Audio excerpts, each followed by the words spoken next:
Wala nagauntat ang Iloilo City Government sa pagpanguna ni Mayor Jerry Trias para mapadayon pa ang pagpreserba sang Iloilo River.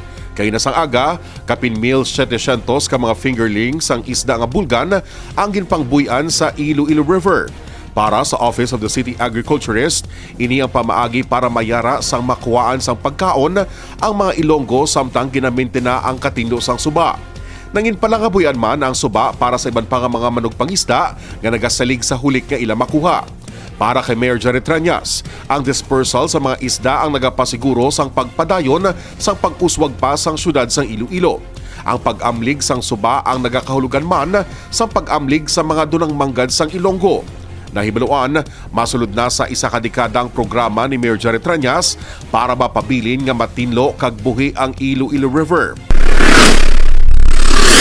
Sa Piakabahin, nagapabili naman nga manubo ang COVID-19 cases sa syudad sang Iloilo.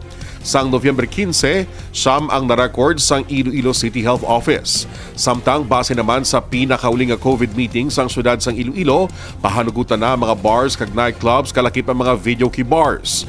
Apang ginadumilian sa gyapon ang public consumption sang makahulubog nga ilimnon kag casino sa idalom sang level 2 protocols sang National IATF.